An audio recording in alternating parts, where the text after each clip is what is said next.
Hey guys, we are live. Hey, Kerra, what's up?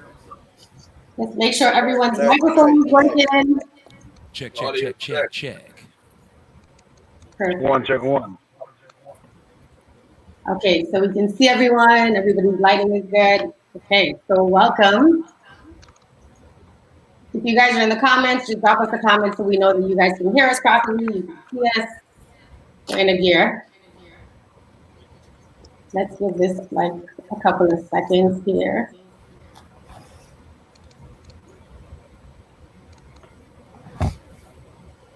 How's everybody doing? Great. Good. Can't complain. Good, good, good. All is well. Alive and well. So, everyone, welcome back to another episode of Plugged In. I would like to take this time to thank our sponsor, Digital, for powering us for another great edition of Plugged In with Katie. My name is Kerra Denel, and I will be moderating today's panel. Shout out to all our New York DJs in the building, well, in the virtual stage, I should say. We have DJ Stakz, Young Chow, Kevin Crown, DJ Norie, and Riggo Suave. Hi, guys. I Mm, do. Feel We good. will. So let's jump right into this, okay? The world was hit by this pandemic, and we were all pretty much just stuck at home. But I can safely say that all of you have found a way to survive and pivot during this time. You know, the creative themed events, the drive-in concept, and the list goes on. How did you guys know that these things were going to work? Like, and what has this pandemic done for you guys? So you can each take a turn to chime in. All right, I'll start it off. Um, when the pandemic first started, none of us knew what was going to happen. None of us know that whatever we're going to do is going to work. We just we just believed in our best ability. Like, yo, we're entertainers. Let's entertain the people and let's give them something that they're craving for right now. And that's exactly what we did. Everyone on this live right now definitely did an amazing live, did an amazing job, and still doing it to this day. And we're still carrying the torch right now. And that's just from me. Thank you. No, I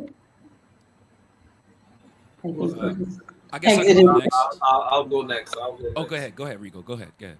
All right. So well, like what Chow said, we kind of came together. Stacks, Nori, they was doing heavy lives as well. I myself, Chow, Kevin, we came all together, and when this thing happened, we kind of sat down and was like, we know that this is not going to be something that's just going to pass like in 6 months or 3 months or something like that. I never looked at it like that. So my immediate thing was to try to do something to make sure that we please people and also make sure that I'm still being relevant. You understand? Keeping content going, keeping my name bubbling. You know? Next. I guess I could go. Um, like Rigo was saying, and Chow, we didn't really know, what was gonna happen. But one thing we found out that there's strength in unity. A lot of people say it, but I think we really proved that, and we really learned that supporting each other and helping out each other, especially in this time, it made everybody better. We came together as brothers, and from everybody had to call somebody for something. Yo, how you do this? How does this happen? What can I do to make my show better? And I think the more we supported each other, the more we helped everybody just kind of broaden this thing and actually turn this into something that made us relevant all this time. That's pretty much it. Nice. Nori, do you want to chime in? Zach?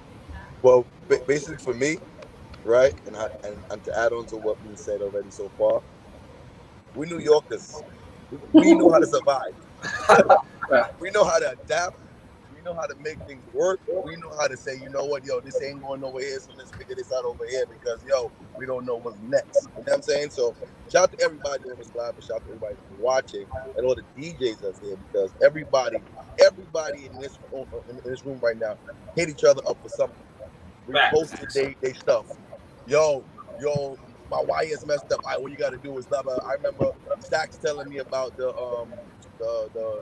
online program. What was the name of the program?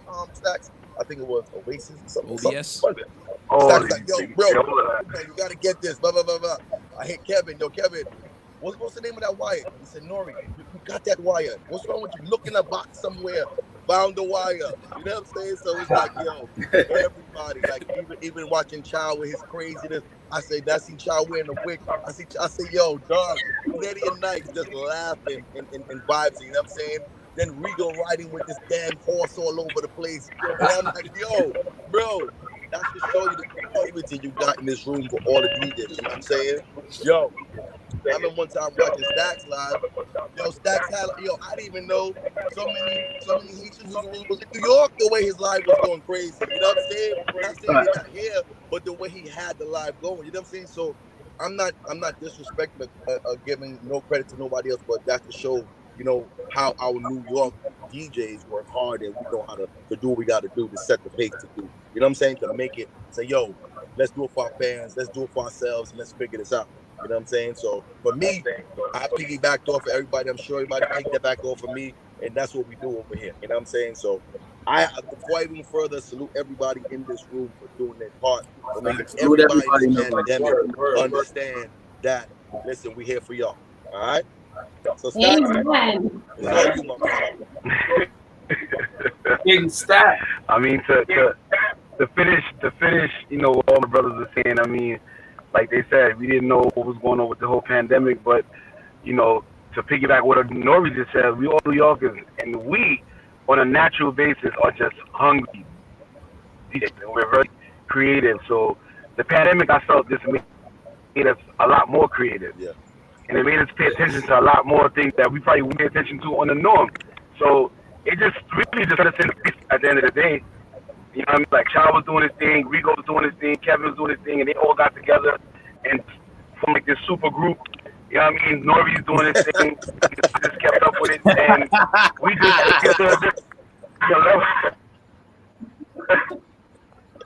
He said super group. That's what we do, Well, that's what we do. But I mean, the pandemic, I think, helped us a lot, though. Honestly, I think it helped us, open up our minds and get more creative and just think about extra things and get out of that comfort zone. Because a lot of us tend to get comfortable. Right? We make money. We're playing everywhere. We taking flights, and it's like a regular thing. But then when that's taken up from you, now it's like, what are you gonna do now? So I think the pandemic was a gift and a curse. Facts. I agree with that. I agree with the last statement. I agree with that last statement. So to piggyback on what you guys were talking about regarding, the whole techie, I'm going to directly talk about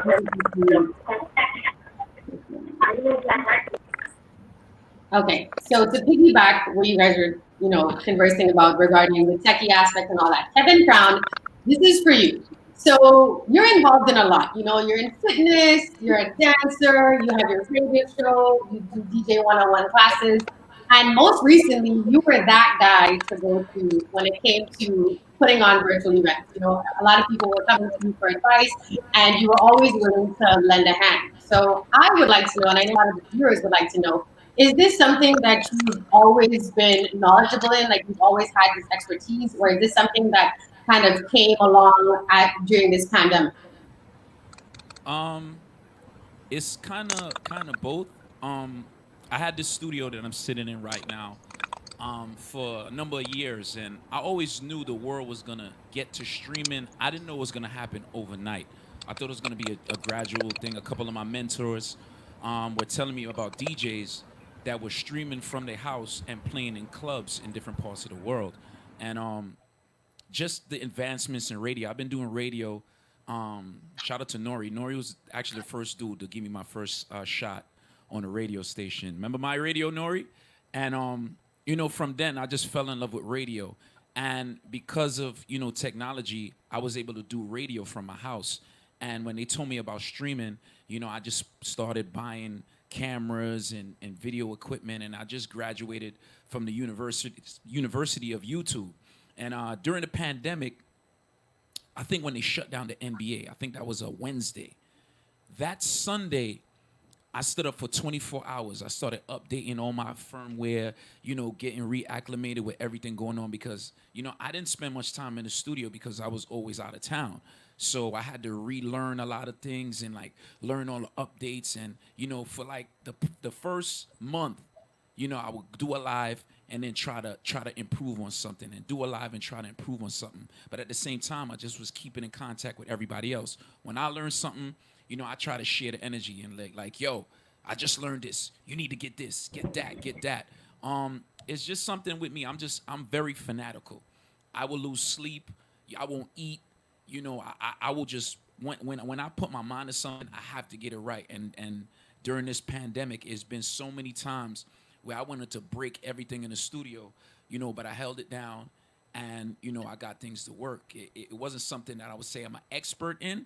But I learned I learned something new every day. So I'm not an expert. I'm just very fanatical when it comes to learning things, and this is the result.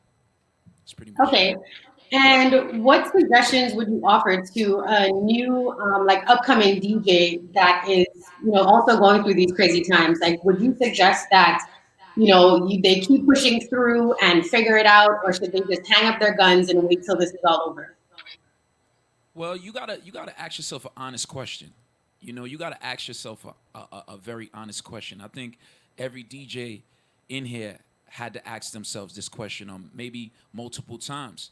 Do you see a future in this? Do you see a sustainable future? I think all of us in here have kids. Well, except Chow, most of us have kids. So you gotta ask yourself, when it's all said and done, it's not about the likes. It's not about the fame. Can you sustain yourself, your family, a household for a long time? And if you can do that, you gotta invest in yourself and invest in your brand. And especially now, now more than ever, this is a time that could make a brand, or your brand could just disappear into dust. So if you as a DJ, if you really see this as a sustainable lifestyle, a sustainable, not something like I said, for the gram or for people to say, yo, you're lit. Something that you could sustain, like business wise. Can you eat off of this long term? Then just invest in your brand and just have goals. Set goals. If you don't learn something, set a goal to learn something. When you achieve that goal, find something else and just keep going. That's all I did. That's it. Thank you for that. Next, I will direct this question to young Chow. So, have to unmute you here. All right, talk to me. Okay. What's up? So, everyone, well, not everyone, a lot of people may or may not know that your father was one of the biggest DJs to do it in his time. And in your family, there's King Chow, Princess Chow, Chinese Chow, and now young Chow.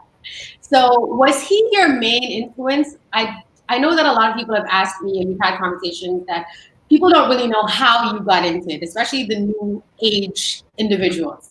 So would you say that your dad was your main influence, or how did you kind of get into the whole music industry? Like really relive some of those memories with us. Well, definitely my father was definitely my main influence in this whole DJ field, this whole DJ world, because, like you said, he was one of the biggest DJs out there, but especially to me, like he had his own sound system. I see him set up like 2 and 3 big Labor Day trucks by himself. Well, his crew, his team, but it's King Chow. You just see big King Chow trucks all over the Parkway. And also he was an international DJ. And not only that, he's a DJ for Baron Lee, so he's traveling all over the world. So seeing him, like 7, 8, 9 years old, just flying all over the world, doing all this music, DJing all these big clubs, thousands of people in these clubs. Like, I really looked up to my father. And, my father gave me a lot of good advice. He taught me the ropes. and he introduced me to a lot of good people. So like my father definitely put, a good stepping stone into this music industry with me. Okay, nice. And given the current situation, a lot of people are online streaming. What do you think is the future? Oh, what is it? Hold on, it keeps switching over. How Not about you, you? Riggo. Um, so a lot of people are online streaming right now. What do you think is the future for radio? Future for radio, as far as radio online or radio like So regular radio? regular radio, so like mainstream radio. What do you think is the future for radio now that people are doing a lot of streaming online, downloading music? A lot of people are not necessarily listening to radio per se. What do you see as the future? And as well, what advice would you give to someone that wants to pursue a career in mainstream radio? I don't think radio would never die, no matter what. I think the future for radio is still going to be good, even though there's a lot of streaming all over. You know what I'm saying? A lot of people listen to a lot of different networks to get their music. At the end of the day, people still would turn the radio. You know, you're in your car, you turn on the radio, you probably hear a new song, you heard it from the radio. The radio is very informational as well. You know, if you can't hear something on TV, if you can't hear something on Instagram, you might hear some news come over the radio that you'll never know. So I think the future of radio is still going to be good. And what advice would you give to someone? So you are on one of the hottest radio stations in New York City. So if someone came to you and said, I want to pursue a career in radio, I want to be a radio DJ. What advice would you give to them? Man, just work hard, brand yourself, and in order to be on any radio station, you have to make yourself known. You have to make the people like you. You got to be a hot commodity that the radio stations are looking for, that they be like, yo, we need this guy on the radio station, So I would say, like, anyone that's looking to become a radio mainstream DJ, work on your brand yourself, market yourself, get yourself in the right places where the right people, you know what I'm saying? Always have a positive attitude and, just go for it. I love that. And next up, DJ Stakz. So you've built a very well-known brand. We've seen you play at compa events, soca events, hip-hop parties. How does someone prepare to execute in so many different music industries? Like, what goes into that? Can you detail the research that goes into learning about music from other cultures? Like, do you speak to your friends to get info? Do you speak to other DJs? Like, what really is the process? Oh, I think we're muted. Sorry, one sec. There we go. Good. Yes. First things first, I think you need to be or have to be a lover of music, period. Once you love music as a whole, you'll be able to dibble and dabble in everything. But with me, I don't know, like it gets crazy. Like I love music so much that I love different type of sounds, and it's deeper than just hearing a beat. Like to me, it's the drums, it's the percussion, it's everything. So preparing to play different events, I mean, I just keep up to date. I keep updated, I should say. I keep updated with everything, with soca, with reggae, the dancehall, the hip hop, the compa, even down to merengue, pop, EDM. And of course I talk to my friends. I talk to, brothers like Chow, brothers like Norie. Like, yo, listen, I might, there's times for me where I might be heavy in the compa scene. So I'll always be able to, try to catch up and go, listen, what's popping right now? Like, I'm not afraid to talk to my brothers and go, listen, what's the hottest song right now? At the end of the day, or what's going on. So once you give me the guidelines, and then I'll just go from there. But, I literally, like, I'm in my laptop every day, just paying attention to what's going on, new music, new influencers, everything. It ain't really just the music either. It's the influences, the people that surround the music, the people that are pushing out the music. You have radio personalities that have nothing to do with us in the clubs, but, have a role in a say or, influence, stuff like that. So for me, it's a little more, I think it's a little more technical, and it gets a little deeper, like I said, because, I'll play the compa events, I'll play the soca events, I'll play the dancehall events. I've done a bunch of other type of events as well, but, I just stay focused and just keep studying the music. and a good friends like, you know, my super group of brothers right here, you know, I'm good to go. Super good. We've also seen your face on, you know, billboards most recently and different media outlets, well, Grammy.com. So what advice do you have when it comes to maintaining a professional brand image in this industry? I mean, that, you know, maintaining a professional brand image is not the easiest thing in the world. You have to really be careful of where you go, you know, how you go, your presentation, how you talk, who you're talking around, because, you know, people may be paying attention when you least expect it. So how you carry yourself means a lot. And like Kevin said, invest in your brand. Like, I've invested in my brand like none other, in a sense where, like, when I say that, meaning, you know, I'm willing to pay for a billboard, you know, anywhere. I'm willing to pay for a van to have my face on it. Like, to me, it's never too much investment when it's into yourself, into your brand. You know what I mean? So I just feel like it's just that. It's just keep it going. Thank you. Riggo Suave. So you out here? Hey. So Riggo Suave, let's talk about the evolution of Pan-Trin vibes to Riggo Suave. Like, help us connect the dots, because you're from Panama, and a lot of people question, how did a guy from Panama end up in soca, in reggae? You know, some people think you're Trini. So just let's talk about that.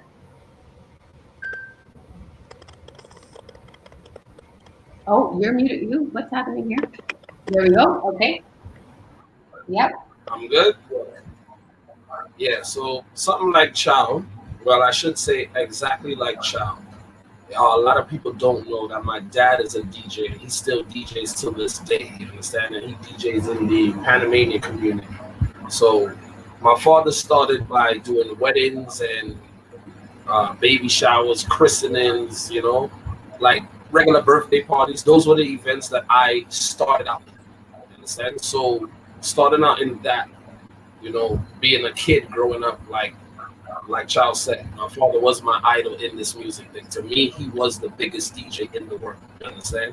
So as growing up and being around my friends, you know, like, I wasn't able to express myself the way I wanted to in the Panamanian community. Not saying that it's small or anything is bigger in the Trinidadian community, but what happened is radio stations came about in Brooklyn, which was Bashment Radio 103.1, and I got a whiff of hearing how those DJs was playing, which was Young Chow and a list of DJs, great DJs that still play to this day. So they were like my idol. They woke me up like, yo, I want to be there. I want to do that. So I studied, like how you study for a test in college or in school. Like, I studied the music, I studied the accent, I studied every portion of the culture. So when I get my opportunity, I was ready and prepared. So I got an opportunity to play on 107.9 with Shell Cartel, and from there, that led me in. So, you know, Pan-Trin Vibes came about with Fireman, Lazy Eye. Big up to the team. I actually started on the radio by myself, and seeing that I needed more to get the brand going, to get in the scene more, I linked up with Fireman and Lazy, and then we formed a group called Pan-Trin Vibes. And from there, that's where the energy started, and that's where we started to, you know, really make our mark in the soca market, you know. Awesome. And in your opinion, what's one of the biggest challenges in the music industry as a DJ, and how do you overcome it? Well, one of the biggest challenges is challenging yourself to do better. You know what I'm saying? Like, there should be no other challenge but focusing on the music and trying to be better every time you do a set. Every time you get on the set, that is the challenge right there, you know? So Yeah. that, to me, that's the only challenge I face anytime I play. There's no DJ that makes me intimidated. There's no situation, there's no event with no amount of people that's gonna make me intimidated. I just make sure, and I go hard on myself to make sure that every set that I play is something memorable. Thank you so much for sharing that. DJ Norie, let's get you in here. Norie, you're still in the car, correct? Okay, just making sure. So, guys, just bear with us. You know, a lot of these guys lead busy lives, so he's on the road. People rate you as a well-known radio personality and reggae DJ, and most recently an artist. So, did you initially start out as a radio DJ or as a club DJ? Well, I won't even call it club because, you know, we started in regular parties, you know what I'm saying? Regular Flatbush parties, regular Canarsie parties, regular 50s, 90s parties. So we graduated, you know what I'm saying? We did our street work, you know what I'm saying? We did all the back in the days Jamaican bashment parties that finished 7 o'clock in the morning and the sun burning your face. Like, we did all those like intern jobs, you know what I'm saying? So then after that, you know what I'm saying, after doing those things, you know, I hooked up with matter of fact, no, not even that yet. We started doing our own thing, like Kevin said, with our own online radio and stuff like that with the My Radio stuff. And after that, I linked up with DJ Self and that's the union. So that's when we decided, you know, for me to be a part of that. And, you know, I started doing a lot of Manhattan gigs, you know, in the city.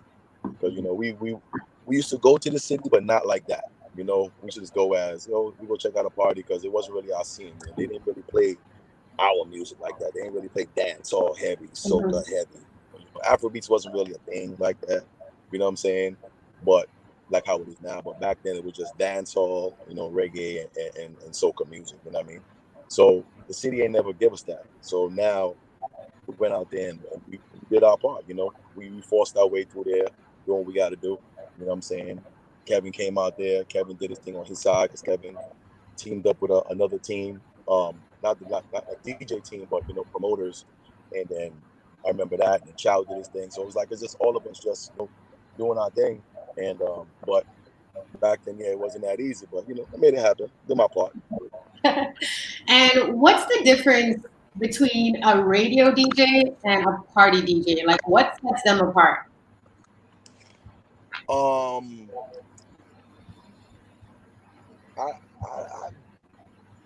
don't really know. Like, it's not that I don't know. I don't really. The radio DJs that I know, they all play clubs.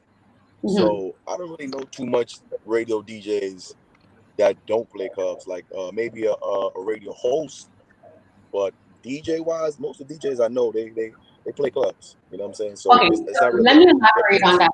So being a radio DJ, I know that some persons may have gone to broadcasting school because there might be certain things that you can and can't say, and there's certain things that you may learn in broadcasting when going on to radio. So how important, in your opinion, is it that a club DJ should take a broadcasting course, you know, or do training? Like, do you feel that that's an asset for any DJ to be professionally trained in broadcasting? Well, I believe anything you decide to get yourself into, you need to learn. You know what I'm saying? You can't just walk in a building, somebody give you opportunity. You can't go in there and just thinking that you know everything. You know, you do this small little class. Like, I had to take a class. You know what I'm saying? Because the company decided me, you have to learn all the guidelines. You have to learn this in case the board go down. You got to run over this. Like, a lot of little things you have to go and learn. So I did my little small course. It wasn't a lot, but I had to learn. You know what I'm saying? And you don't want to be in a predicament where you don't know in case something happens. If there's an emergency, whatever, you know what I'm saying? Say, for instance, I'm there and my board op is not there. I got to know how to do the boards. You know what I'm saying, bro? So you have to learn anything you do in life. If you go to work in goddamn McDonald's, you can't just walk in there and learn to deep fry because you see somebody do it. Somebody got to teach you, and you got to learn. You know what I'm saying? Yeah. So anything you get yourself involved with, you have to learn. You have to take time and mentally get ready for whatever you get yourself into. Preach. Thank you. So I'm going to open up these questions to everyone so you guys can all participate. How would you all describe the fraternity in New York City? Do you feel that there's a lot of support? What is the biggest downfall having so many great DJs in one space, and what's the positive? You guys can all kind of jump in. What do you mean by? I No, think what do you mean like support? Like as in we all support each other, or like Yeah, because there's a lot of what do you great. like So say? outside of you guys, there's a ton of other DJs that are in New York City. So there's a lot of talent that comes out of New York City. So how would you guys describe the environment? You know, do you find that there's a lot of support among your colleagues? You know, what are some of the downfalls, if there are any, of having so many great DJs in place, or what are the positives? I feel like with the I fact think well, Okay. you So Rigo you go go. first, and then Norie, and then Kevin. so I don't really have a All right. lot to say. My statement gonna be a little short, but I feel like New York is one of like the top cities with some of the top selectors and DJs and MCs. So I don't find that a problem. I don't find like I don't know. I can't really answer the question about support. I'll stay out of that. But I feel like with having so much DJs, with having so much DJs, right, and so much great DJs and so much talented DJs in one place from New York City, it makes all of us on this live right now 10 times better. It makes everybody stay on their toes because, Mhm. like, you don't want to be comfortable at nothing that you're doing. You want to be always on your toes. So when we go into parties, we could be chilling and having a conversation with people that, you know, just want to say hi or take a picture, but our ears are open at the same time. So to us, I feel that for me, I feel like with having so many DJs and so many great talented DJs, for me, it keeps me on my toes. I like to hear the new talent come out and mash up the place. That make me be like, yeah, I gotta go and turn up a little bit, you know. Okay, fair. Norie. All right. Well, in anything you do, uh, you're going to support those who support you. At the end of the day, you know what I'm saying? Like I supported everybody in this room. You know what I'm saying? And I support a lot of other people. And the reason I support a lot of people in this room because this room has a lot of talent from day one. You know what I'm saying? Like Kevin could tell you stories. Me and Kevin, Chow, Stakz, Riggo. You know what I'm saying? So I ain't the kind of person to be like, yo, because they pay better than me in something that I'm gonna. Nah, I want to be around those kind of people because, like I said, each one teach one. You know what I'm saying? Like I may be able to show them something that they may not know. You know what I'm saying? So it's a New York is a rough place, very very rough. It's a lot of competition, and we all go through. I don't want to say hate, but we all go through the dislike of things that we do, and other people don't like it because we don't associate with them or we don't like maybe you could have been going through something and get a chance to answer their phone call. They feel like you're ducking them or you're not doing this, but people build up animosity against you for no reason, sometimes without even asking you why or the reason. You know what I'm saying? So we all in this room been through that, and we all walked through it, we ran through it, and we still here today. So that's to let you know, like we don't really hold grudges. You know what I'm saying? We do what we got to do. You know what I'm saying? And support, even if you don't support me, sometimes I support you same way. You know what I'm saying? It's all good. So, like I know for me, I just show love. It is what it is. You know what I'm saying? I ain't got to see you to say what's up to you, but I'm always watching and showing you. You know what I'm saying? Some respect and love. So that's just me. I'm just here battling the battle like everybody in this goddamn room. Okay, and Charles, Stakz, Kevin. all right, all right. So this is how I So feel. This is how I feel about the situation, right? Um, New York is a place you're not just gonna pop out and just get respect off the rip. You gotta earn it. You know what I'm saying? You gotta be battle tested. And the reason why I am who I am today is because I'm amongst some of the best people in the world. Steel sharpens steel. You know what I'm mhm. saying? So you never want to be the man among lames. And in New York City, the top of the top is usually the top of the top in pretty much the world. You know what I'm saying? No disrespect to any DJs that's not from New York. We know we got DJs, friends, and family members all over the world that I genuinely miss. You know, shout out to all the DJs in the Caribbean. Shout out to the DJs in Toronto, in the UK, all over the states. But like New York, they said it best. If you can make it in New York, you can make it anywhere because I don't want it's we're competitive, but it's a good competition. It's like an all-star game type of mentality. It's not like no bad mind thing when you want to see a man flop.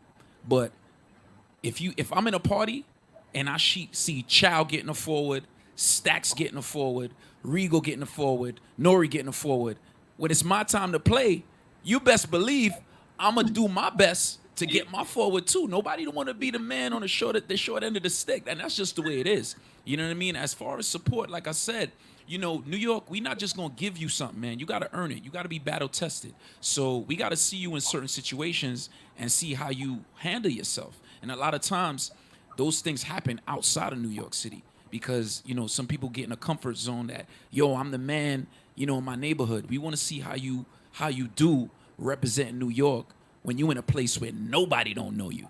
You know what I mean? That's I'm keeping it real right now. That's how I feel about it. That's it. Thank you. Chow is muted. No, are you? Yep, you are. There we go. Why you always be on my mic? Because someone's phone is making a lot of noise and I can't figure, so I keep muting everyone. It's not my phone though. I don't have my phone. But touching on the topic, and you said if there's a DJ fraternity, I don't think there's a DJ fraternity. I think everyone show love to everybody. Everybody have their friends, everybody have their cliques. But I think all in all, everyone shows love to everybody.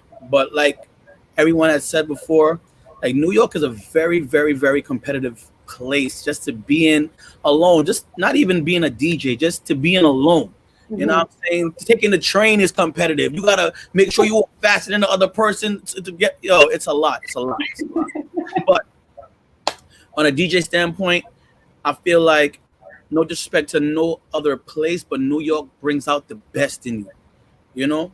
Because New York tests you. New York tests your talent, your ability, your manhood sometimes. Because like sometimes a man just want to test you just to see how brave you are.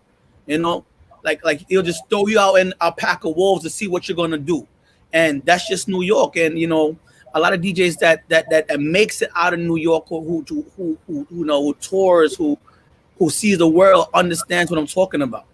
You know what I'm saying? And New York has a lot of talent, and I feel like a lot of people should support some other people more, because I feel like there's a lot of talent in New York that's not able to be seen because they don't get the love and the support. And I feel like through the pandemic, a lot of people showed their talent. A lot of people came, got bigger. A lot of people proved to a lot of people, because like it's easy to DJ and it's not really easy to DJ in a big crowd. Yes, it's not easy to DJ in a big crowd, but when you're at home, it's a different feeling. You really have to put on a show. Like you got to work 10 times harder because you're not getting that vibe from a girl dancing in front of you, from an audience. So you have to really show your talent, like how these basketball players are showing their talent in the bubble. You know what I mean? You don't have your home team, your home audience. You don't have none of that. So when you at home, you really got to put on a show. And a lot of DJs proved themselves through this pandemic. And I commend a lot of DJs that didn't get the support, didn't get the love, didn't get the showcase that they deserve outside, that they're getting it right now. Also, just like I said, this DJ thing is serious, man. And New York DJs, I love all of y'all.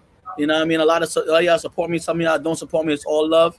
And it's just very competitive state. That's all. Okay. And DJ Stakz. Mic's on. Yes, mic on. The fellas said it best.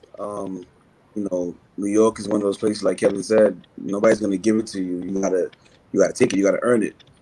But I must say that, New York is a dog eat dog world in a sense. Like they're not gonna give it to you that easy. You gotta earn it. But it's after you get your stripes. You know what I'm saying? Once you earn your stripes, then you get that respect and you get that love. Even though you might still get a little fight, but that's New York for you. New York is one of those places where everybody's hungry. So you gotta just be on your P's and Q's at all times. And like I said, they'll test you at any given time. And it's not even just, as a DJ, it's not even just playing music. It's your personality, it's your swag, it's how you dress. Everything counts because people will pick at every little thing. So, it's just that type of mentality that us New Yorkers have. And I love to see my DJs do good. Like Kevin said, if DJs doing good, you hungry, you want to get that forward too. Like I salute. Like me personally, I salute. Like I love to see DJs win. If they're on stage, if Norie's on stage, he's winning, it gets me excited, whether I'm playing or not. Like it gets me hyped. Like, yes, my man is winning. Like, I love it. There's DJs that would opposite, like, oh, he think he's catching the forward, or that bad mind vibes. But I think that comes with security too. If you're insecure in yourself and your talent, then you feel away about people.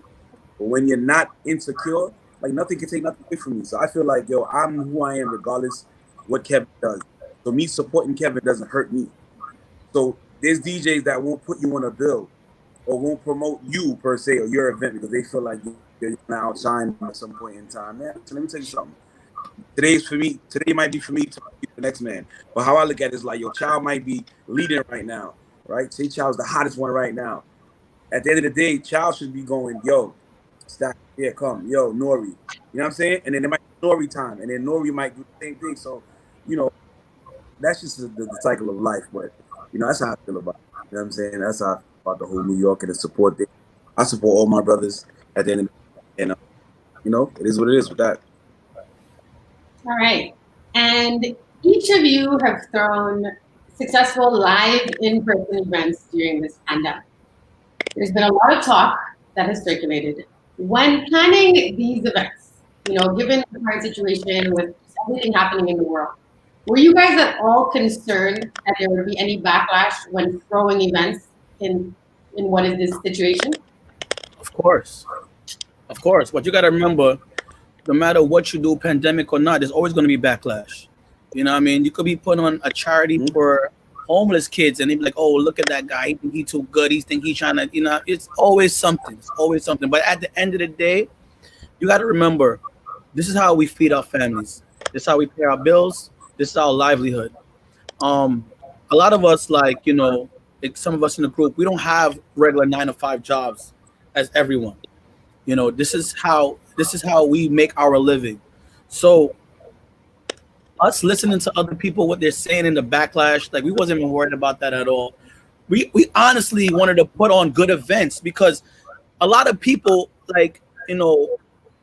coming to me, because remember I was doing my lives, I doing my craziness, I doing my wigs, whatever. People telling me like, yo, y'all really getting me through this quarantine. Y'all like you putting on this live is really is cheering me up. There's people that's really depressed right now. Imagine you living your whole life normal, then you have to then after you're actually in your home 3 months, 4 months, people are going crazy. Yeah. So the backlash, I don't care. I'm listening to the positivity and what people are telling me, and people are like congratulating me and saying, "Oh, thank you for putting on these events. We really need to be outside. We need to be amongst our peers. We need to laugh. We need to smile. We need to whine." And that's all I got to say about that. Like, I don't worry about backlash. I worry about the positive. Thank you for that. I think amen to that. Amen. I think in anything you do, there's always gonna be people rooting for you, and there's always gonna be somebody that has something negative to say, no matter what you do. For example, the beginning of the pandemic, I put a video on Instagram, and I said, you know what? There's a mask shortage. Maybe you guys could put coffee filters in your mask, so you could save your mask but still have it clean on the inside. I got backlash from that. Kevin, you putting people's lives at risk. That's not sanitary, until the government said it was okay. Now they actually make masks that you could put the filter in. When I said it, I got backlash for it. You can't worry about what people are going to say. There's always going to be a pro and a con. As far as keeping events, everybody had the right not to show up. We didn't force nobody. We didn't go to nobody's house and put a gun to their head and say, yo, you got to buy a ticket for this event. You have to come out. It was always a choice. You know what I'm saying? Every event we had masks.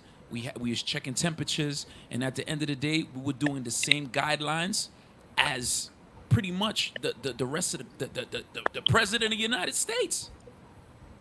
You know what I'm saying? He's having events with no mask. He's having events with no mask. You know what I'm saying? So I mean, at the end of the day, I know all these guys personally, and we weren't trying to be malicious. We wasn't trying to take advantage of any situation. You know, we was just trying to do what we feel we were put on this earth to do. You know what I mean? I mean, this right here showed me that everything I did and sacrificed to be here, I did the right thing, and I ain't gonna stop. So I mean, if you got something negative to say, just keep it over there, cause I ain't gonna stop. Straight up. Okay. I agree. That I mean, I personally feel music is therapy. Like Chow said, a lot of people, we actually helped through the pandemic. So it was like a joke. We were saying, these are essential workers. Yeah, because we were definitely, helping others without even knowing it. Because to be honest with you, music is my therapy. So I would get online, and I started going online and playing music, not really for anybody else per se. It was kind of for my sanity. You know what I mean? So, music is life. Music is therapy. But with that, you spread love. You spread a message. So depending on how you play your music and what you're promoting, like Kevin had the morning shows, and, it's all about energy. It's all about love. It's all about unity. That helps people get through, the roughest of times. Because I lost a lot of people. I'm quite sure everybody in this room has lost somebody through this pandemic. And let me tell you something. Music is just the positivity, and it's a great energy. So in terms of the backlash of the events and all that, I mean, like he said, you weren't forced to come out. The same way you got people who don't want to come out, the same way you have people who do want to come out. So cater to who we cater to, and that's it. Right. I'm not well, to be honest, I did a series of events. Me and my brothers did events as well together, Chow and Kevin. In terms of doing events, let me start here. Through this whole pandemic, when it started, understand, I need everybody that's watching to really think about what I'm about to say, because we went through so much things. We went through all of the riots that was going on and the looting, right? I did official shows where, we got into songs and we was talking about Black Lives Matter. I did Instagram shows like that. I lost one of my good friends, DJ Trouble. We cried on live together.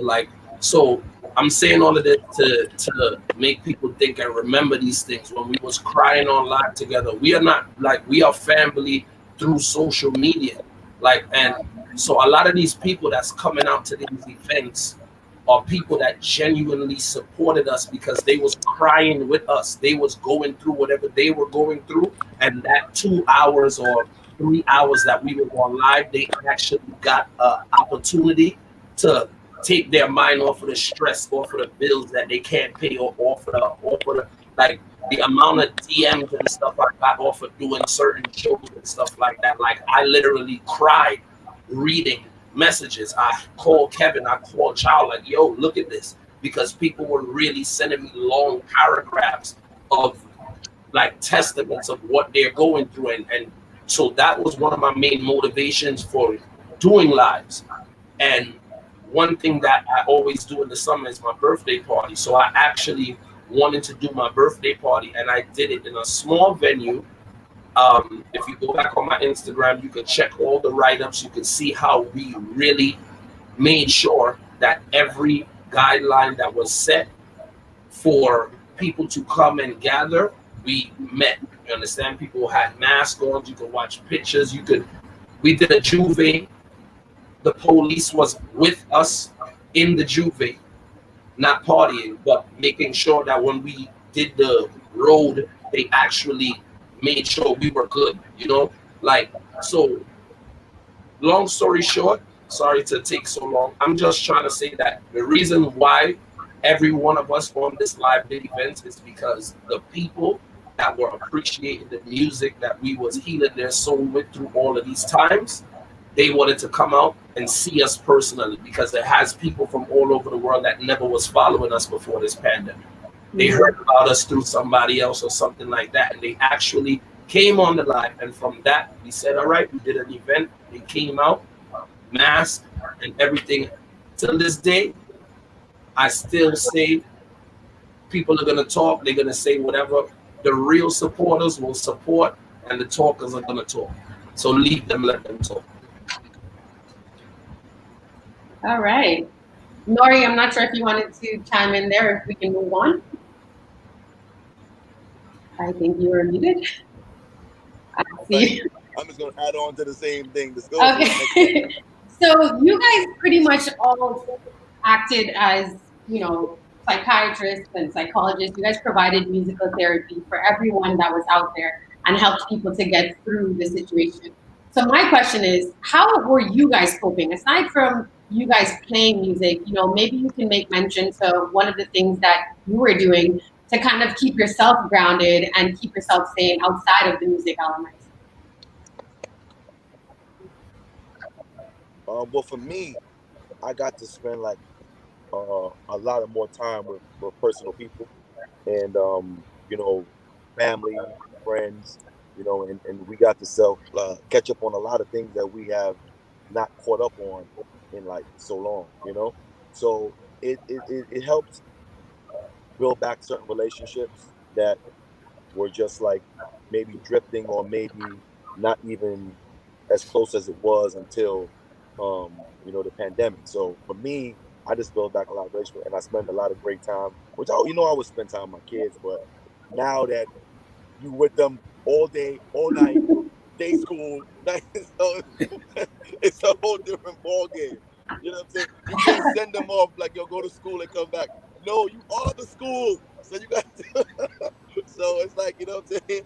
It's a dope feeling, you know, because all the fathers in here are great fathers. I'm sure, Chow, you guys are shy kids, so you know your father too, regardless of your shy kids. I'm sure you have a lot. So everyone in here know that what it is to just want to, like, yo, you ain't got time for school or whatever, you know what I'm saying? So it played its part for me, and it made me more of a, I'm not gonna say I wasn't humble already, but it made me more humble and open my mind to see different things in life and understand things that I never really paid attention to, for me. You know what I'm saying? Okay. So that's really what it kind of did for me. I'm gonna chime in. For me, it really broadened up my mind to my businesses and everything that I'm doing in my life. Like, you know, I have a restaurant called Caribbean Kitchen located 286 Utica Avenue, Brooklyn. Congratulations. Shameless plug. Right. You know, another business that we opened up was a vegan business, you know, a meal prepping business. Because we realized, like, you know, a lot of people are scared to leave their homes, and a lot of people also want to eat healthy as well. So, you know, because of the pandemic, me and my partners was like, yo, I think it'd be best if we open up a vegan business while we deliver meals to your door. We drop it on your doorstep. You come to pick it up, and you have a meal for the whole week. You don't gotta cook. You don't gotta go outside. You don't gotta touch nothing. And, you know, you have a whole meal prep and eating healthy. And, you know, the business is doing really well. It's still continuing, still going strong. And another thing too, other than music that kept me sane, is my cooking. I love to cook. On my Instagram, like, I'll just cook a big meal on a Wednesday for no reason. Yeah. Callo, macaroni pie, fish, this, that. It just that just keep me sane, because everybody copes with different things differently, you know. And like the way I cope is my food, my music, you know, my family.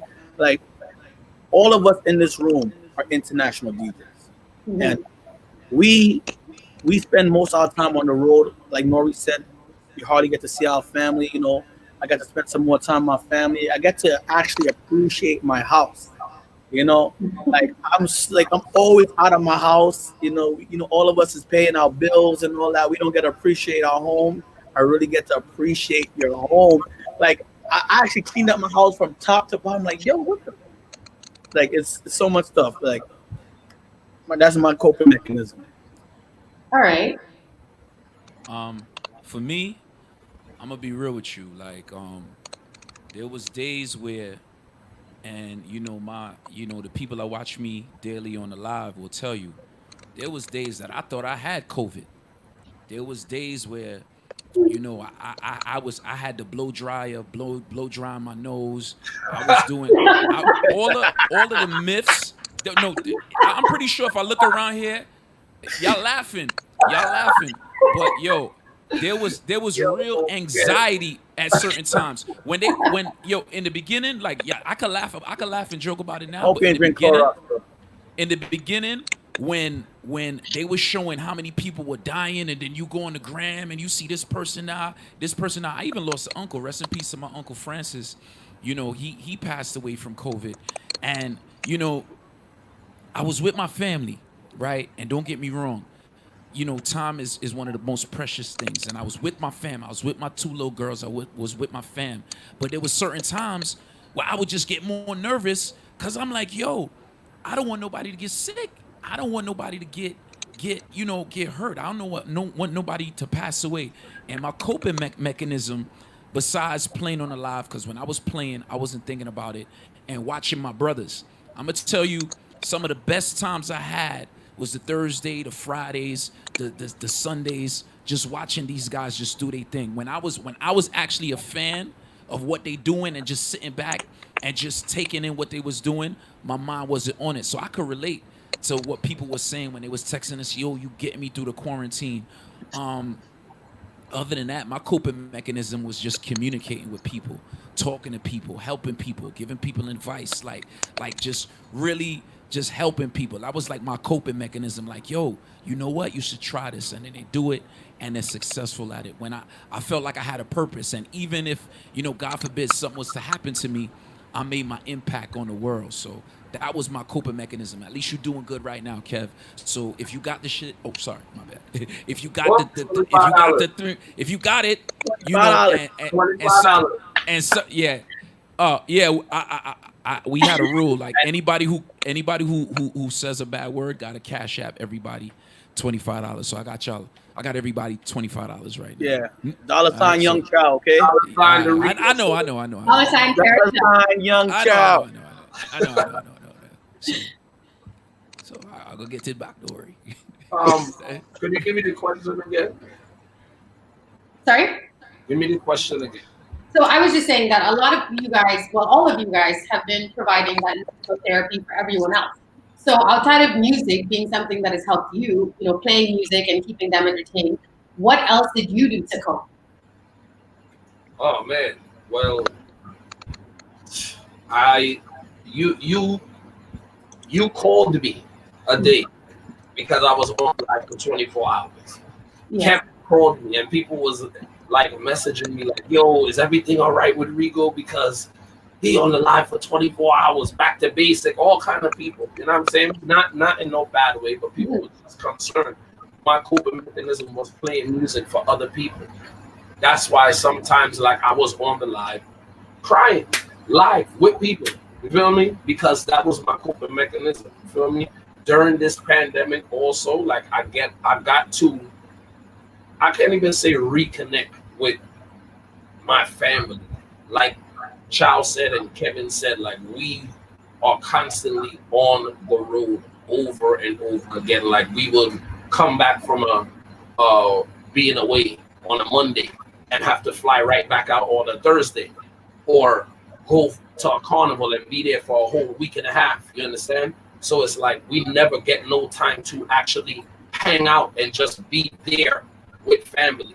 So one of my second coping mechanisms was how I cope with this situation was being with my sister.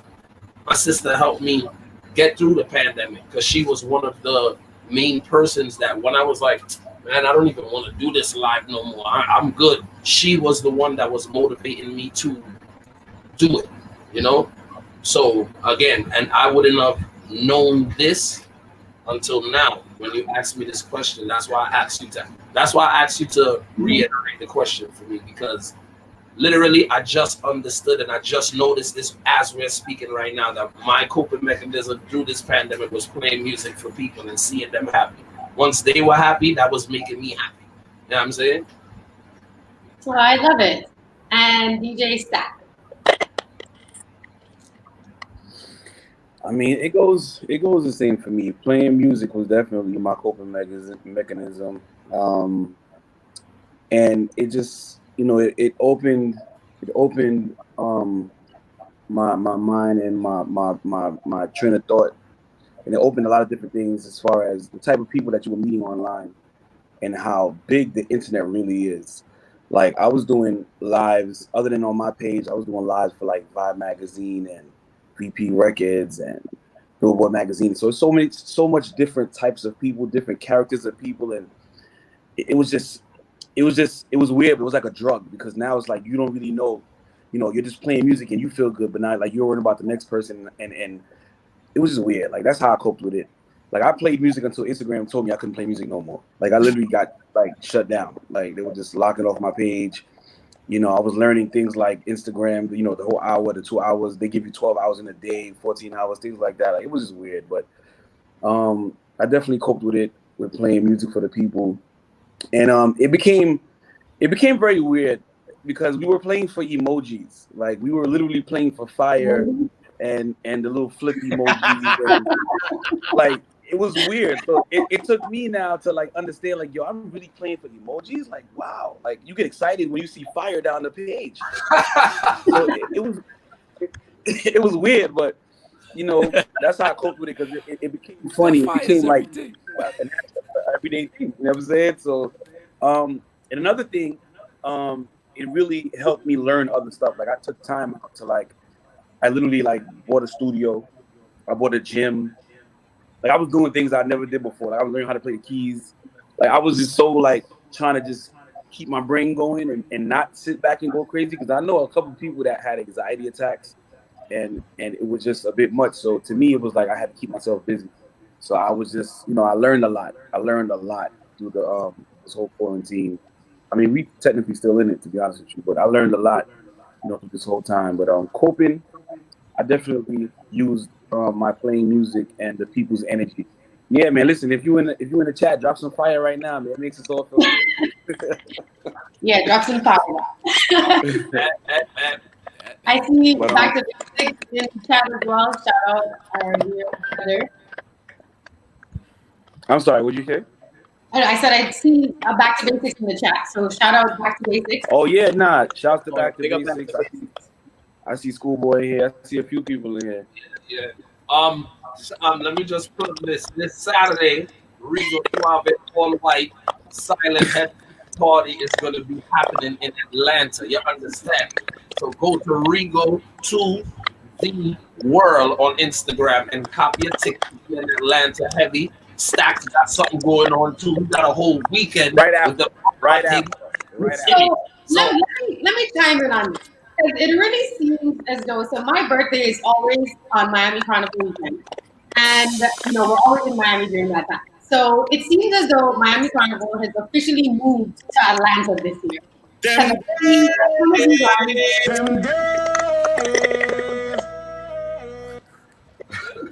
I see a ton of you guys having events in Atlanta. So tell us, like, what prompted this whole shift to Atlanta? I want to party. Well, basically, what happened was Miami, Miami was shut down for a substantial amount of time. Miami was open. Everybody was wilding in Miami. They shut down the whole state. And recently, about I think last week, I believe, they opened back up. But in the process of them shutting down Miami, a lot of promoters out there still wanted to do Columbus weekend. A lot of people still wanted to party. So, the only state that was open was Atlanta. So, of course, everybody migrated to Atlanta. Everybody's doing events in Atlanta, all the big promoters in Atlanta. And that's how we're going to celebrate our Columbus weekend. Well, for me, I mean, I'm good. All right. Well, for me, me doing this event in Atlanta is because, again, this is requests from the people from my lives and the people who supported all of my lives and stuff like that. I have a lot of people that been tuning in from Atlanta. I have a lot of family down there as well. So, I said I'm gonna put on my big boy shoes and put on my big boy pants and take a leap of faith, and we going out there looking very good. You know, anybody who's on this live who don't know about it, make sure you try it. And we go in different places. We're taking it worldwide because it's being requested in different cities. You know what I'm saying? So, like I said, this food is a blessing and a curse. Mm-hmm. Stakz, you also have an event out there, so are you on the same wavelength as well? You know, tell them about the things there, man.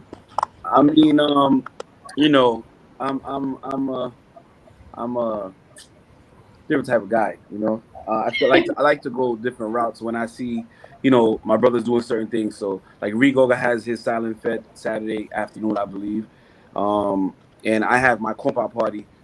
And the reason I went compa with this one is because, you know, ATL is flooded and everybody's always doing all types of other parties. A lot more Caribbean parties this time around, obviously because of my brothers. And you know, I felt like I would add the compa essence to it because there's not too many Haitian, you know, American, Caribbean parties in ATL. And there's a lot of Haitians and a lot of Haitian Trinis, Haitian Jamaicans, et cetera, so Panamanians as well. So, you know, I want to do something different. So I'm doing a compa party called Compa Therapy Saturday night. And then Sunday, I got the Flags and Foam party. We outside. That was a different time. Aren't you guys lucky outside? Make sure you guys take a picture of me on Sunday. Norie have things too, you know. Norie have things, you know. Norie doing boat rides and Well, come on. Well, I just opened the lounge in Florida, Hollywood, Florida. So my grand opening is Thursday. So, I need some dates. I need some dates, bro. I'm gonna be in Florida by myself with the people there. I wish some of you guys would come, but you know how it is. Wait, hold on. So when you opening it up this weekend? I'm doing a soft opening Thursday, and the grand opening is Friday. It's 1931 Hollywood Boulevard. It's in Hollywood, New York, right between Fort Lauderdale and Miami, on that strip right there. It's called 31 Lounge. So that's what I was working on in the pandemic also. So I need some dates. So, congratulations. First little venture. So, you know, anytime y'all out there. So you know what? Fellas? You guys are good same way. After Columbus weekend, we all gonna support Norie in Florida. Appreciate it. Let's go. Facts. All right. And speaking of carnival, so last week we received the news that Trinidad Carnival for 2021 is officially canceled. So how do you guys think that, or not how do you guys think, how are you guys planning to proceed for the season? You know, you guys are leaders in the industry. So how are we going to show the rest of the world that, yes, we can still embody the spirit of carnival without actually having a carnival? You got to repeat that. Sorry. That's okay. I think that there was a little bit of crackling on the line on the Zoom screen, right? So last week we received the news that Trinidad Carnival is not happening for 2021. So how do you guys suggest that we proceed for the season? You know, you guys are leaders in the industry. So how do we show the rest of the world that even though there isn't a carnival happening, that we can still embody the spirit of carnival? All right. Well, first off, is Trinidad going to let us in the country in February? You understand? If Trinidad allows us in the country in February, then I presume that maybe we could have a couple of small events, you know, small lines where we could continue the carnival festivities. But if not, I say we do what we're doing right now. You know, if we're in New York, Atlanta, whatever the case may be, we put together some kind of carnival events or something like that. And even if we can't, because, you know, New York's gonna be winter. I mean, we just don't know what's possible. We come together and we do a big, you know, online party. But I feel like something has to presume we have to do something for it. We can't just let the days go by, Carnival Monday, Carnival Tuesday go by, and we don't do nothing for the tradition. Like, honestly, I'm really hurt and devastated by this, how other people feel. But like, this is something that I've been going to for a very long time. And it's like, it's tradition. You understand? It's more than carnival. It's culture. It's my tradition to be in. And not only that, my father lives in Trinidad now. It's a good time for me because when I go to Trinidad, I spend 2-3 weeks. You know, I go to parties, we lime, but I also get to see my father in the process for so long. So that's why it kind of hurts me that the borders are not open because I can't even see my father. You understand? So yeah, for the carnival, I no matter what, I'm definitely gonna do something. If it's an event, if it's online, I don't matter. Something has to take place. All right, I like that. Yeah, I'm in the same boat. I'm in the same boat. Like Trinidad, I've been going to Trinidad from. I'm not from Trinidad. My mother and father is Panamanian. I'm born and raised in New York City. Okay, but I've been going to Trinidad from since 2010. That was the first. Was it 2010? I think it's 2009 or 2010. So from since then, I've been going to Trinidad, and DJing and just embracing the culture. I know so much about the culture. Like again, like Charles said, I'm devastated that this is going on because this is something that I really look forward to. You know what I'm saying? It just amazes me to see the whole of Trinidad change. The whole country is under carnival. It's not just Eastern Parkway and this one little strip or these one sec. No, it's the whole country. So, seeing that Trinidad is canceled, and it just puts in my mind what other carnivals is going to be canceled. You know. So again, like Charles said, if it's virtual, if it's Atlanta, if it's Miami, if it's whatever, I'm gonna make sure I'm doing something or trying to do something to give people that kind of energy and that kind of love and that kind of spirit that they're missing. That is soothing, so, that carnival week. All right. I think I definitely agree with Chow. I definitely agree with Riggo, but I think it's this has to be a group effort. I'm calling on all the artists. Still put out soca music. As DJs, we gotta keep the season alive. Just because there's not going to be a carnival, I still want to see that season. Trinidad. It sets off everything for the year. Thank God we actually had a Trinidad carnival for 2020. You know what I mean? Shout out to St. Kitts and Trinidad. Those are pretty much the only two carnivals we had for the whole year. So moving into 2021, we still need the music. All those artists, we still need the soca music. All the DJs, even though it ain't gonna be no carnival, we still need to play soca music. We gotta keep the season alive. That's what I feel we could do. You know what I'm saying? I feel we could just keep playing the music.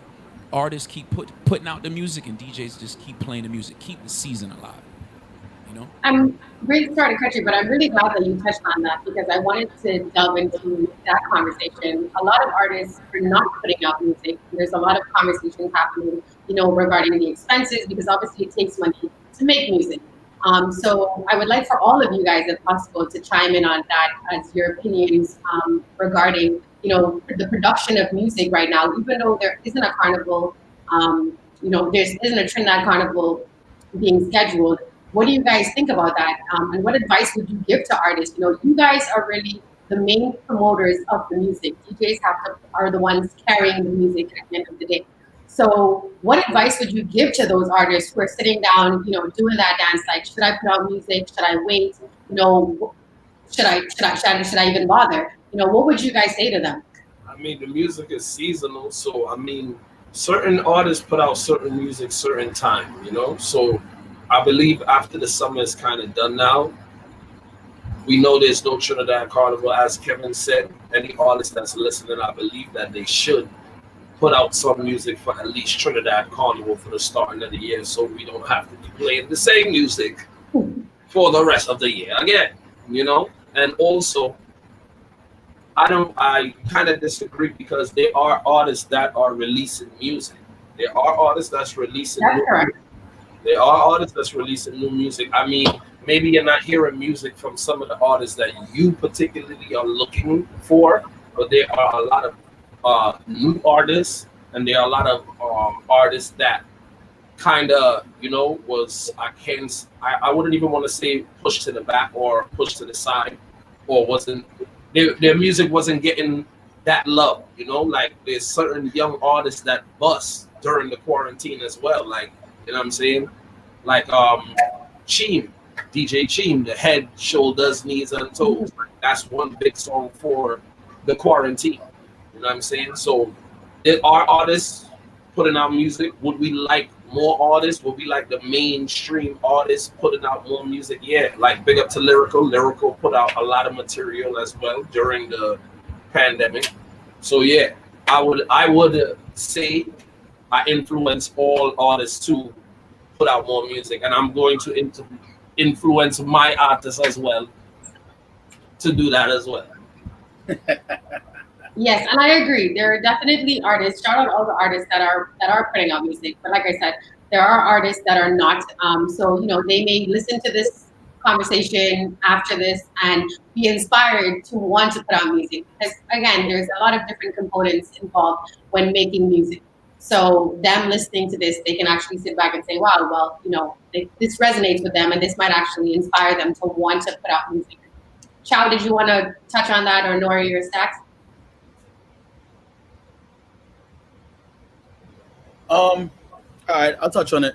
Yeah, I think definitely they should put out some new music. Because like as Riggo said, like we're doing these lives, we're doing these parties. We don't want to play the same songs over and over and over. Even though it's a million songs out there, it'll be great to play some new music that's really busting the dance. Like we want some kind of normality, because before the pandemic, every week we was playing a brand new song, busting the place, brand new. Da, da, da, da. Now you gotta wait a couple of weeks, a month, 2 months to hear something brand new. There's music coming out, but that's really busting the place. So please, artists, we beg you to put out as much content as possible. Now, next thing too, content makes you relevant. Mm-hmm. Who's gonna think about you when all this comes back, when everything comes back to normal? Like, you're gonna be in the past. You're gonna be, because there's more hungry artists, there's more hungry youths that's gonna put out content and blow past you. So my advice to artists: keep yourself relevant, put out more content. You know what I'm saying? Be more on social media, and give the people what they want. I'm not sure if Stakz or Norie wanted to chime in. I saw a head nod. You didn't put Norie over. Norie, are you? No, I was Oh, waiting for you have a button on your screen that you can tap it to, right? No, sorry. I think music is very easy to make right now. Majority of artists don't even go to big studios anymore. They have little studios in their houses. Some record in their kitchens, in their bedrooms. So you'd be surprised a lot of big records come from artists recording from home. So it's just wanting the artists for them to do it, yeah. But I guess sometimes they even need a mental break. You know what I'm saying? You got some artists that have been in the game for 10 years. Sometimes he may just want to say, I want to take a little break too. You know what I'm saying? So it's like a 50-50, but you still encourage them, especially the younger ones now that's hungry. This is your time to really break out now that every DJ here is online. Every DJ, they're not doing Instagram, they're doing Facebook, YouTube, Twitch, this, that. Every day I hear about some new thing. You know what I'm saying? So they just encourage it. Like all younger artists, just, this is your time. To me, I think this is the time for all the young artists to really go ham. You know what I'm saying? So that's just what I think. You know what I mean? Thank you. Stakz. I mean, listen, they said it best. Ain't nothing for me to say. I was about to say the same thing that Norie and Chow said. All the younger artists, it's your time right now. If the other artists that are established want to be lazy, we hope that you're not, because we want the content. Like Chow said, content keeps you, relevant. But Content. right now, all the upcoming artists, you want to be heard, this is your time to flood the internet, flood the DJs, inbox, all that, because if we have one thing to play, we're gonna play something else at the end of the day. So I mean, everybody said it best. The whole staff said what they had to say about that. So I'm done with that. I want to say one more thing about the music. One thing that makes Sorry to cut you. If someone's texting, you can mute yourself. I'm not sure who it is because you're texting. You can't really hear them. Go ahead, Kevin. All right. So one thing I want to say, to the artists, because one thing that music is like a timestamp. When you hear certain songs, it takes you back to a specific time. You know, there's songs you say, yo, you guys remember when we was doing this? You guys remember this part? Now, 2020, this pandemic is a historic time. And the music you put out now, you know, when we get out of this, hopefully next year or the year after that, you know, there's gonna be music from this time. You're like, yo, you guys remember when we was inside? You guys remember when we couldn't fly out, but we was listening to this? You know what I'm saying? Like, the music gives us a timestamp, especially soca music. Soca music is gonna put you back. You know, unfortunately, this may be a year some people may want to forget, but it happened. You know, and you know, shout out to artists like Teddyson John. You know, I play his song all the time called "Pray." You know, and if you listen to the words of that, it's so relative to what's going on right now. And then you got songs like "Down in the Meat." You know, if you listen to the words, it's a dude talking about how he feels during the quarantine, and that's one of the biggest songs right now. So you know, you just got to get creative and just what's your take on what's going on in 2020. But to be absent, I think it's a little selfish. You know what I mean? To be honest, I think it's a little selfish. You know, put out a song, put out something. Thank you so much for sharing that. So as you wind down, I like to lighten up the mood. So I'm going to ask you guys a couple of, you know, fun questions. So if you weren't DJing, what would you be doing? And you guys can take turns to answer. So Riggo, if you weren't DJing, what would you be doing?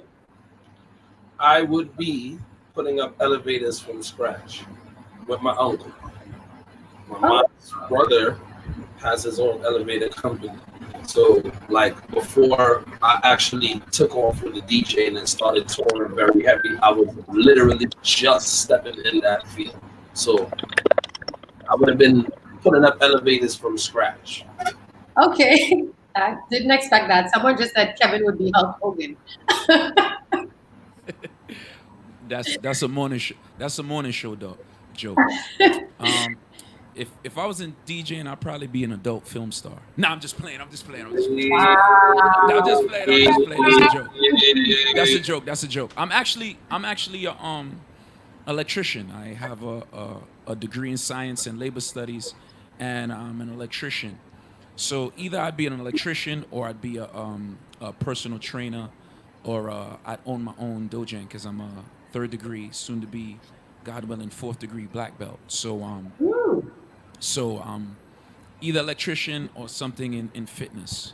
Definitely either or if I wasn't DJing, for sure. Okay. And Norie, what would you be doing? Yo, tell you the truth, I went to school for electrical engineering too. This is I went to Mega Evans. My mother talk about it every day. She's like, "You waste my money." But that's what I did, you know what I'm saying? So me and Kev probably been working for the same local union. And young Chow, what would you be doing? Seriously, I think I'll be a professional fluffy whiner. I think I think if your fluffy needs to be whined on, I'll come and whine on your fluffy. You'd be a scammer. Nah. Facts. Nah, hell no. You know, I could have went that route because of the people that we all know, but thank God, the Lord chose me to DJ. But honestly, I think I'll be into real estate. You wouldn't be a chef? Huh? You wouldn't be a chef? Oh yeah, I love cooking, but like you see, chefing is my hobby. That's just a love I love to do. Like that's just something. But like they really make a lot of money. Yeah, I think I'll be into real estate. Okay. I love houses. I love looking at houses. I love decorating. I love stuff like that. No, Kevin. No. Let me just mute Kevin's mic. Yeah, mute his mic. You're in timeout, Kevin. Jesus Christ. And, other than DJ, I think I'll be into real estate. Okay. And Stakz, what would you be doing? I got a degree in computer engineering, but like Chow said, probably real estate. I'm definitely into that as well. And I've always been into that, so more than likely one of the two. But yeah. Real estate is preferred if I wasn't DJing. Okay. And there's a lot of ladies that are on this live. There's a lot of ladies that are going to watch it after. So, what is one thing that a lady, female, or queen should know when dating a DJ? Say it again. So, what is one thing that a queen should know when dating a DJ? All right. First of all, when dating a DJ, you're gonna be treated like a queen. You're gonna get Yo, everything you Stakz desire in life. You know what I'm saying? You're gonna be taken care of. You're gonna get your foot rubbed every night. Dating a DJs have a lot of perks. You know, you're gonna get in every party for free. You know, you're gonna hear all the latest music first. Mhm. You know, we play at your hair at night if you have hair on your head. You know, there's a lot of good qualities with dating a DJ. That's all. Okay, but what is one thing that they should know, like when dating a DJ? So, you know, what is? I told you like 10. No, I'm saying no. I don't think you understand the question. So, what comes with dating a DJ? Like, what are some of the things that a DJ? Hold on, let me try to explain this so you can understand. So, a lady is on this live right now, and she's thinking, you know, I want to date a DJ. So, your lifestyle is very different to the average person. So, Right. what are some of the things that they should know? So, whether it be, you know, they should be secure in their personalities or who they are, you know, stuff like that. Like, what is some things that you would say? Because you guys travel all the time, you know, your lifestyle is very hectic. Well, I just think you need to be very open-minded to our world, to our field. You know, like dating a DJ, you got to be thick-skinned to date a DJ in a sense, because it comes with a lot. You know, it comes with the people reaching out to you. It comes with the tension, I must say, that it brings to everyone in this chat, to all the DJs. You know, it comes with a lot of attention. So if you can't handle that, and you can't handle the attention that we're getting, then dating a DJ is not for you. Okay, so that was more of along the lines of what I was asking. I want an answer from every person on here because I have 5 DJs on here. So, Kevin Crown, what do you have to say? You unmute. Am I out? I'm on timeout. I'm out of timeout. You're off timeout now. All right. So when dating a DJ, if you've never dated a DJ or entertainer, anybody who does anything that's creative, sometimes we might seem a little distant. We might seem a little off. Our mind might be somewhere else. But you know, when you got to perform, or you promoting, or you got to sign a big deal, or something's going on in that part of your life, you know, your mind is in a different place. And if you used to dating normal dudes, you know, who have a structured life, he has a 9 to 5, he gets paid on this day, he, you know, it's different for us. And because it's different for us, our minds think differently. So, you know, sometimes in relationships, you know, they might look at you like something's wrong with him. He's mad at me, or you know, is what's wrong with him? Sometimes just the pressure of the job, it gets us. So sometimes you gotta kind of just ease our stress by not stressing us out. You gotta know when to just kind of just leave us alone a little bit. You know, sometimes it's not you. Most of the time it's not you, but you know, that's pretty much it. And oh yeah, nah, I ain't even gonna say that. Nah, I'm gonna keep it at that. Yeah, I'm gonna move it right along. Hey, where's that one, buddy? that one, boy. So, Riggo, what would you like to say about that? All I have to say is you can't be insecure. Mm-hmm. That's it. Okay, end of story. I'll take the short answer. King Stakz, what you got for us? Wait, are you still muted? No. Hold on. Oh. Nope. Go ahead. I mean, you good? Yeah. All right. I mean, to date a DJ or an entertainer, you know, I feel like the woman has to be open-minded. She has to be patient. She can't be insecure. But I also feel like, you know, us as the entertainers, you know, we have to give them that extra push as well. because we tend, like Kevin said, we tend to stray, like mentally we tend to just not be there, like and just be busy and trying to keep up with the world, that we tend to you know slack a little bit and get neglectful. So I think it goes both ways. But dating a DJ or entertainer, ladies, definitely be open minded. You can't be super jealous. You know what I'm saying? You got to be patient. You can't be insecure, and just you might have to be a little more demanding than the average. When you deal with the average person, 'cause we're definitely not average or regular. To that much. Yeah. And That is it. That is it. oh, I did it. Norie, what would you like to tell the ladies?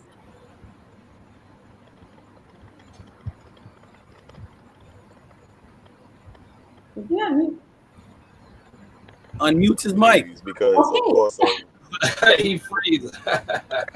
see, go ahead. That's no free. respect. Thank you. Thank you. My apologies. So, all right. So, I can only say what I've seen and a few experiences. Like we all have. It's not easy for any woman because of women think different. They see things that we don't see.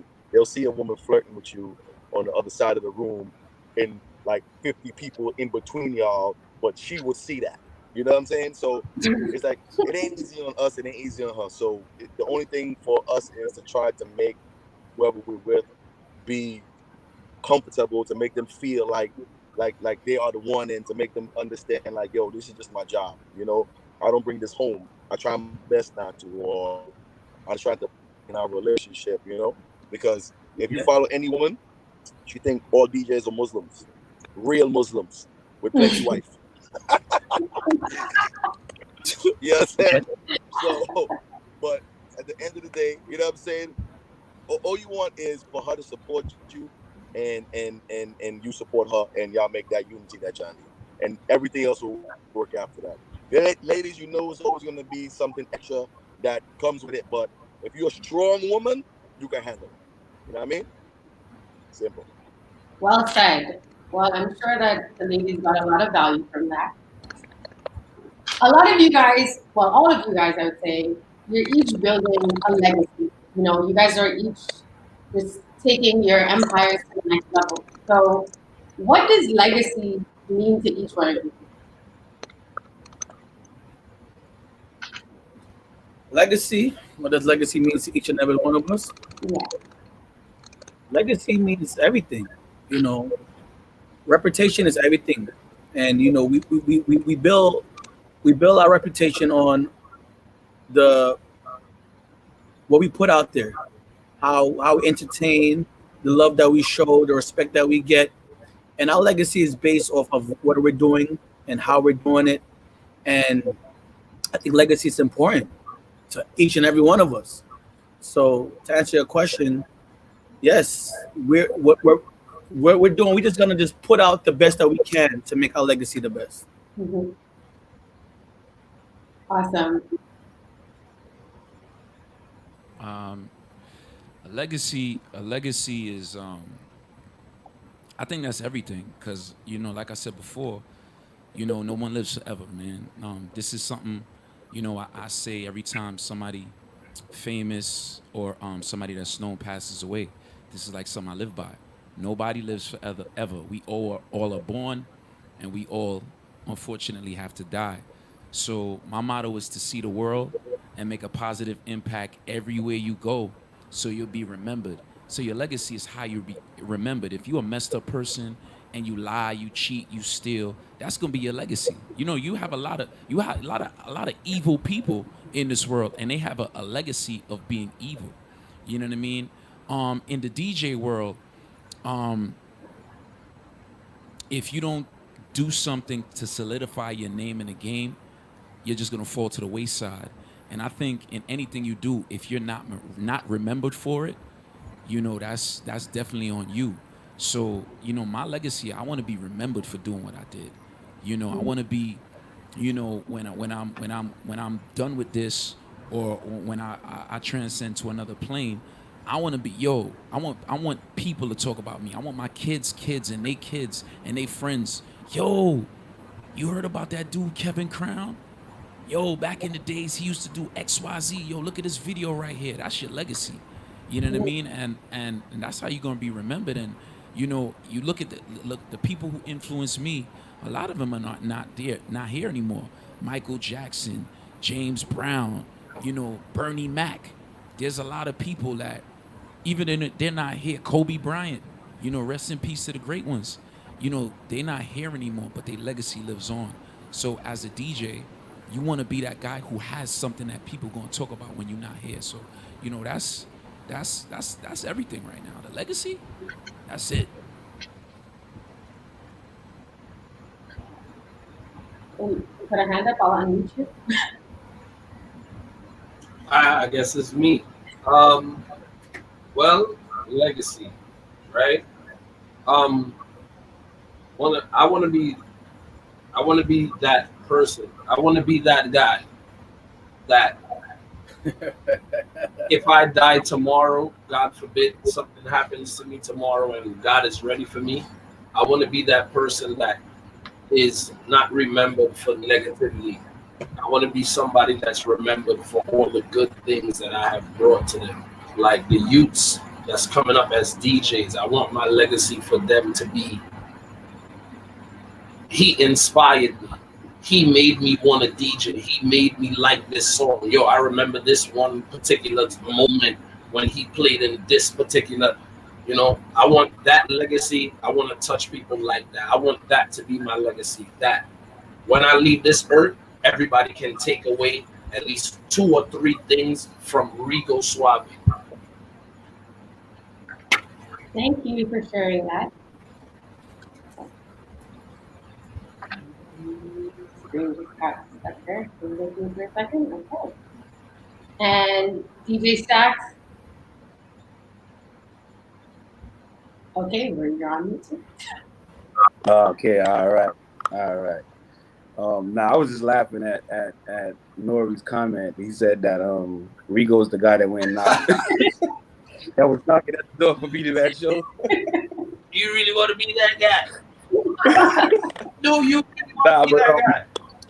I mean, legacy, man. Listen, you know, we all want to be remembered as the greats, man. Like, you know, it's not too many times where, you know, we hear about certain people and certain DJs, especially DJs. You know, you hear about certain DJ and people talk about that particular person or particular era. Everybody has their era. And I feel like, you know, it's funny. I feel like now, God forbid anything happened to any one of us here, we have somewhat of a legacy thus far because we've all broken barriers. You know what I'm saying? Like when you think about certain eras of music and certain times and certain clubs, you know, you'll think about like, you know, a Chow. You think about the era, you know, when Kevin was dancing, you know what I'm saying, and Natural Born Club Killers, and you think about, you know, like Elite Arc. Like everybody has a bit and piece of that right now. You know, Norie, you know what I'm saying, with Nasty Tuesdays and all this other stuff, and you know, everybody has that. You know, I can say I have that with like compa music. You know what I'm saying? If I stop playing music today, I can say, well, you know, I represented compa music to the fullest, and I actually broke doors and barriers with that, and rep the Haitians, you know, as everybody knows. But yeah, man, you know, like Riggo said, just to be remembered on a positive note and to leave that energy, like no matter what, to leave that positive energy and that love, like, yo, listen, this dude was the truth. So if you're gonna come, you gotta come correct. You know what I'm saying? Like the next, it kind of puts pressure on the next set of people coming out because it's like you have to live up to this standard, and we are still here.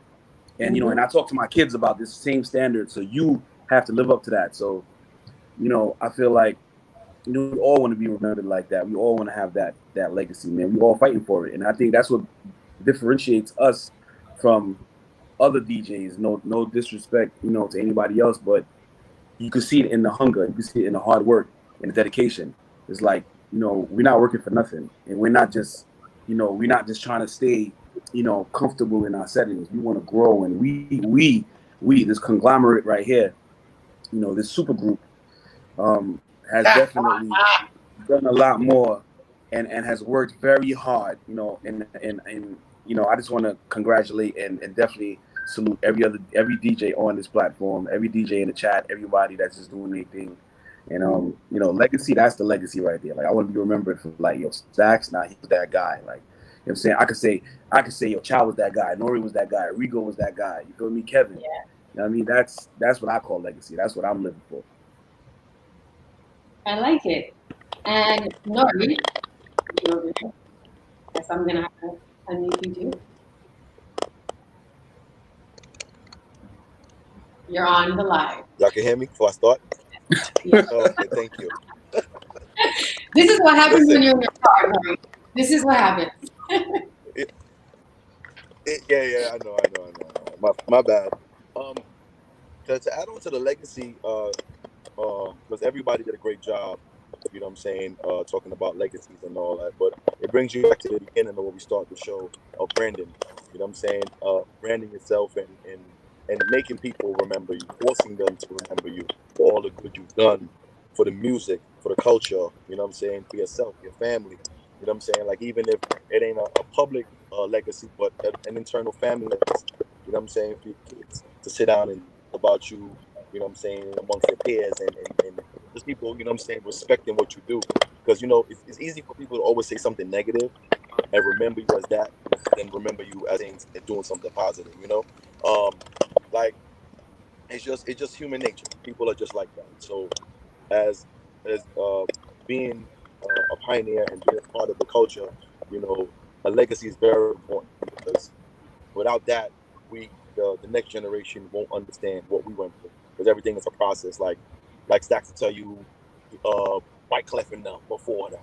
You know what I'm saying? They probably learned something from them and moderated that and made it bigger. You know what I'm saying? Chow could tell you what his dad did. Rigo could tell you what his dad did. Kevin could tell you the same thing, probably what his family did, his friends or whatever. And I could probably tell you what I learned from, fellow dance or artists and DJs before me, and we turned it into our own twist and make it our great moment and then pass it on. You know what I'm saying? So for the legacy part, it's just us, man. Something that you love and showing your passion and your heart with it, and that's about it for me. Just doing the best, and making people remember the good. Yes. So as we wind down, I always like to end the show by asking if the entire world was listening to you guys right now, everyone in the world is going to watch this live after. What message would you like to leave with everyone, especially now during a time where there's a lot of sadness in the world, there's a lot of hate in the world. What message would you leave with everyone that's watching? So you guys again can take individual turns to respond. I don't know if you want me to start. I'm also start since my mic is on still, so jump in. So, yo, man, that's just I know it's dark days almost every day, man. Let's keep positive and just don't be scared to call somebody, to get them a little shout, get them a little see how they doing. You know what I'm saying? Because not because you see people on the gram and they looking like everything is good. Some people only do it for the gram, but they really hurt. You know what I'm saying? So let's always be, courteous to the other person. It don't got to be only a family member. It could be a friend that you ain't here from a long time. Like I just always encourage people to always just reach out. There's so many ways of communication on social media, text, email, whatever. Just always show, always give a listening ear. Always try to give someone some encouragement. You know what I'm saying? That's just me. That's what I think worked for me for the whole pandemic. You know what I'm saying? So that's the only thing I want everybody else to do. You know what I mean? Thank you. All right. I would say from this whole pandemic experience, everyone go out there and do anything you want to do in life. Don't put nothing on pause. Don't say you're going to do it later. Whatever you want to do in life, do it right now. As you can see, tomorrow's not promised to anybody. Things are not predictable anymore. We don't know what's going on. So whatever you put your mind to, whatever you set your mind to, do it now. Get it done. Be focused. And I just preach that all the time. Get focused in your life. You know what I mean? The games is done. Like it's now or never. And that's what I got to say. Amen.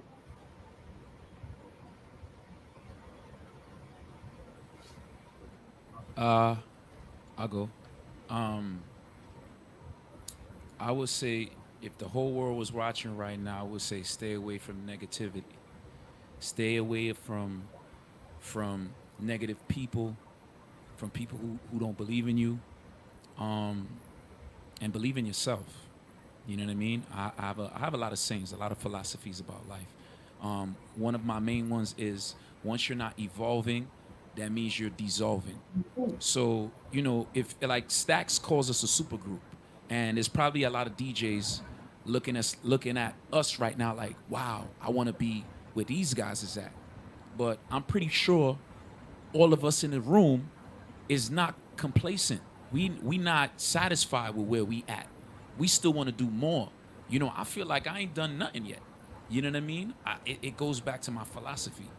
Once you're not evolving, you're dissolving. So if you sit back and you say, you know what, I did enough, I'm good, there's somebody that's gonna surpass you and take your spot, and you ain't even gonna know what happened. So stay away from negativity and always try to improve yourself. That's what I would say. Yes. Rigo. Okay. All right. Yeah. We like do the Chow spin, man.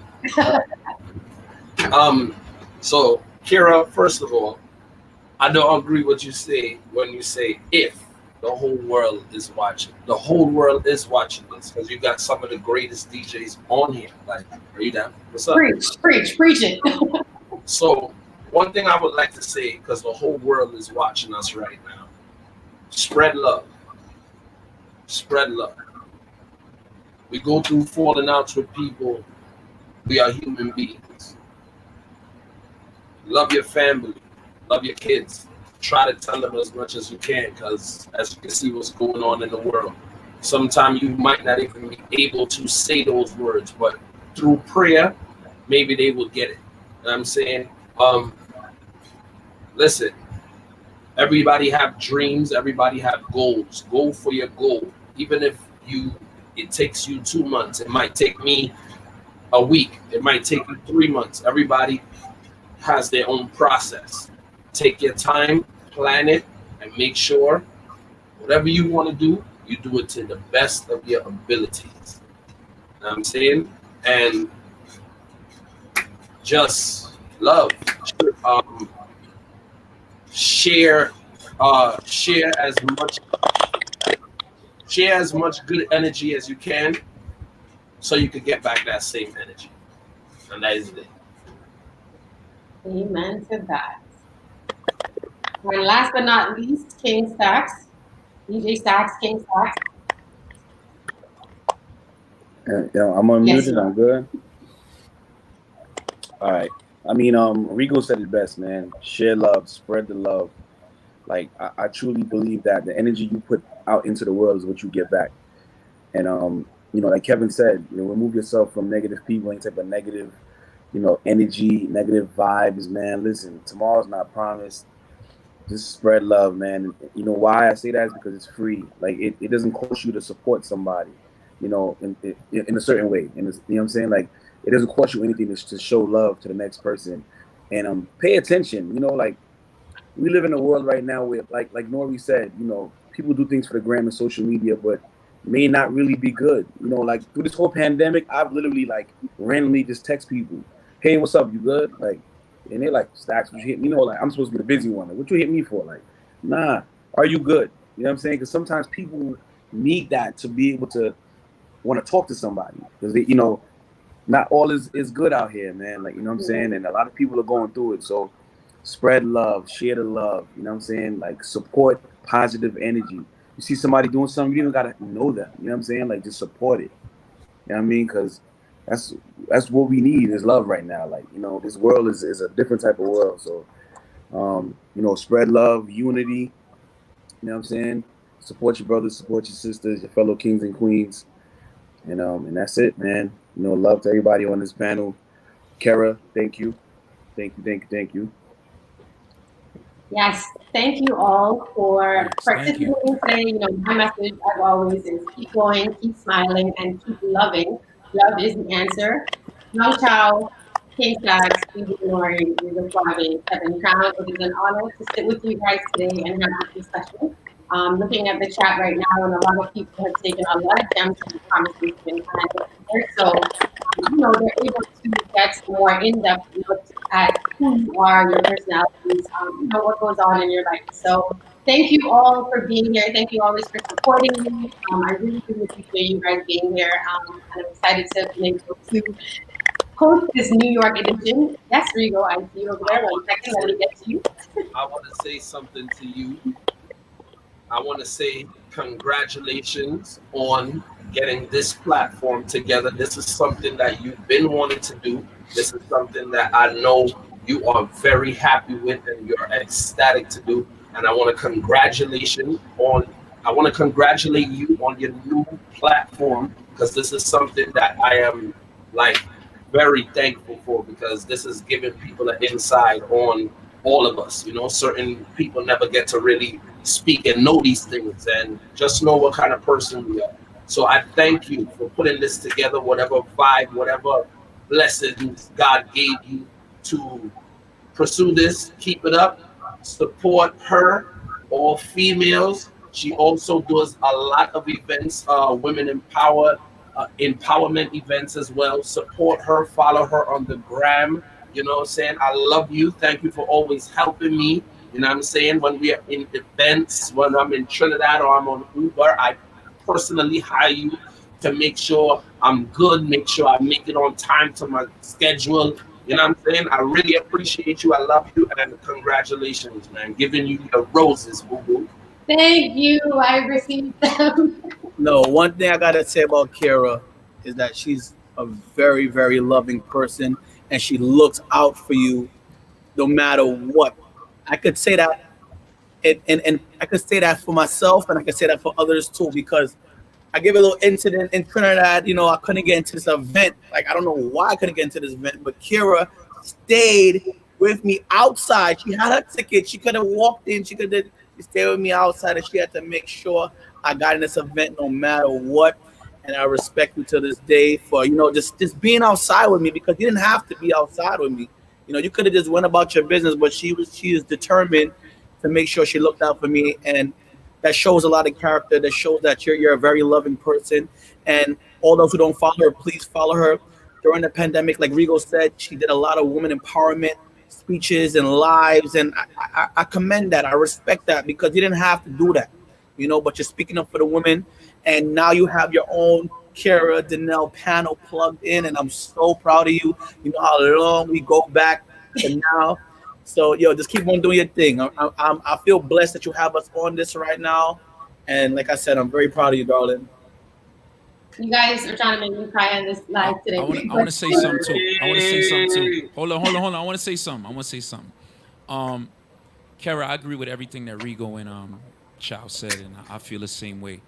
I'm really proud of you, but it's something you probably didn't know, and I'm pretty sure everybody feels the same way. Before we perform, and everybody in here, we don't perform for no little crowds. We perform for thousands of people. And, everybody goes through their little process. I got my little prayer I say with anybody I'm performing with. These guys know this. I'm very spiritual.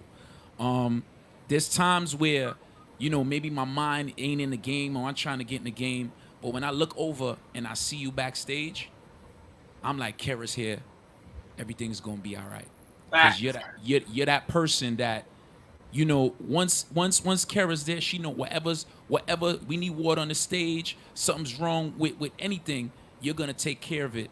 And I just want to thank you. It's been so many trucks, so many international stages that we've been on, that you by you just being there, you just made our mindset better to do what we had to do for the people. So I want to say thank you for just being you, and I miss you, man. I miss you, Kerra. I miss you guys too. I'm literally tearing up. Oh God. That means more than you guys would ever know. I really, really, really appreciate each one of you guys saying, something very so sweet. But I have your back. Each one of you, anywhere we are, no matter where in the world, I have your back. I'm a phone call away. I'm a text away. Anything you need, I'm always there for you guys. So thank you for supporting me, and I will continue to support you guys. Everyone that's watching, make sure you guys follow these guys on Instagram, Facebook. Check out their YouTubes, their SoundClouds, and just support. You know, this is what it's all about: supporting each other, supporting the culture, and rising together at the end of all this. So again, thank you to every single person on here. I love you guys so much. And I can't wait to see you guys in 2021 because Trinidad is not opening until then. Oh, All right, dead. but before we close out, This Saturday, Atlanta, all white. Click the link to come by. Kevin, Kevin, yo, send that cash out, bro. Yo, $25 for real. Yeah, that $25 is gonna go a long way. Yeah. Okay? All right. Just to make sure, yeah, I mean, Yeah. No, let me do it now before I'm gonna do it. You see? No, everybody gotta get it now. I'm waiting. Yeah. Yeah. I'm gonna just put mine in here. I probably won't get it till I turn that. Hold on, let me put mine in one time. Hold up. You know, we gotta make sure. You know what I mean? It's not zest. Yeah. Hey, Norie, how you get that way? Oh, look at this. Yeah, see? As a man of my word. Mine is in the tag. Hold on, wait. What's his man name? Okay. Show them I'm sending this $25 too. Oh, let me see. I feel something vibrate there. I ain't getting none. Please. No, that wasn't you. That was that text. That wasn't you. Kevin, you gotta send mine on Facebook. I can't go working for that. Say your names on what? Waiting. I'm waiting, Kevin. I'm waiting. All right, hold on. Wait. The Riggo Suave. Hold on. Let me see this. Wait, hold on. I get none. Hold on. You Yes, know, you did. The Riggo show, bro. I sent it to the wrong one. No, In case you didn't see, Kevin. bro. In case Oh, you didn't see, yeah. I got it, Kev. I got it. All right. I didn't get it. Yeah. There you go. Thank you very much. What's this guy's name? And you can send me Stakz on TikTok. I'll read it. Send him Stakz. Hey. Yeah, Stakz got his. Stakz got his. Now all y'all should send it to Kerra. Wow. Bro, I'm out of here. Hold I on. ain't get nothing. I ain't get nothing. Look, I ain't get nothing. I sent it to you, man.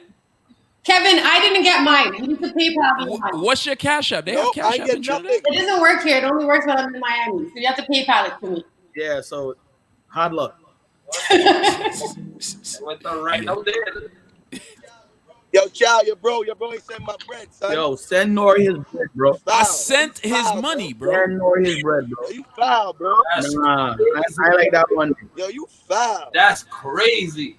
Nah. Don't worry about it. I'm gonna take it from the next time I book That's you. crazy. Yo. Everybody rich now. Praise God. King P9 the building. Wow. Yo, King Crown, Kevin Crown. Wow. All right, guys. Thank you all. Everybody got their money. So One more.